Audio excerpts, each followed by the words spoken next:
Si le design, notamment, peut contribuer à quelque chose dans ce moment de transformation au pluriel dans lequel on est, il y a un enjeu presque aussi pratique, opératoire, à essayer de décrire ces formes de design-là, en quoi elles consistent, qu'est-ce qu'elles font, à quels objets elles s'attachent. La recherche est amorcée par une sorte d'auto-ethnographie de la pratique.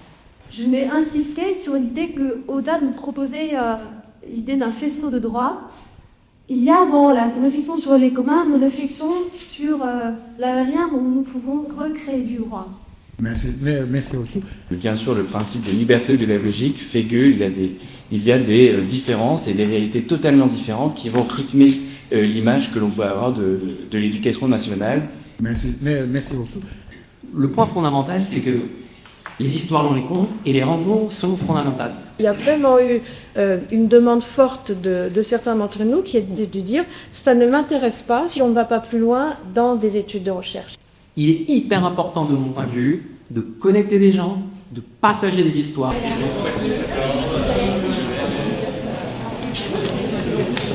Je tiens à bien dire, je ne suis ni un théoricien de la culture, ni un chercheur, ni un scientifique. J'assume ma naïveté, peut-être mon absence de travail par rapport à vous. Je suis quelqu'un qui fait. Donc je vous donne la parole. Ça fait 30 ans que je travaille à accompagner des projets artistiques et culturels, en France comme en Europe et également en Afrique. Comment le design transforme-t-il les écosystèmes et les pratiques professionnelles ? Et en fait, je pense qu'une des premières pistes de réponse, c'est de sortir du designocentrisme. Je continue à croire que la culture doit être un espace de liberté et d'invention pour construire des récits nouveaux et ouvrir des futurs désirables. Moi, ce qui m'intéresserait, c'est d'avoir des témoignages de personnes qui ont découvert des lieux. Nous avons, dans leur grande majorité, transformé nos lieux culturels en vitrines, en marques, en plateformes de diffusion. Nous avons pensé l'accueil comme une stratégie de fidélisation de public et rarement comme un acte de reconnaissance, de mise en relation et de transformation partagée.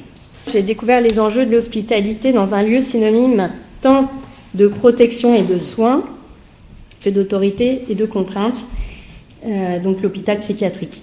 Je déplace légèrement avec ma boussole. Alors il faut savoir qu'en IBA, le toucher, c'est souvent un toucher technique. Quand l'énergie est dispersée, vous avez forcément comme société dispersée. Dès lors que vous avez des sources d'énergie aussi très puissantes et majoritaires, vous avez de plus en plus de polyinnovation urbaine. À l'occasion, on parlera des...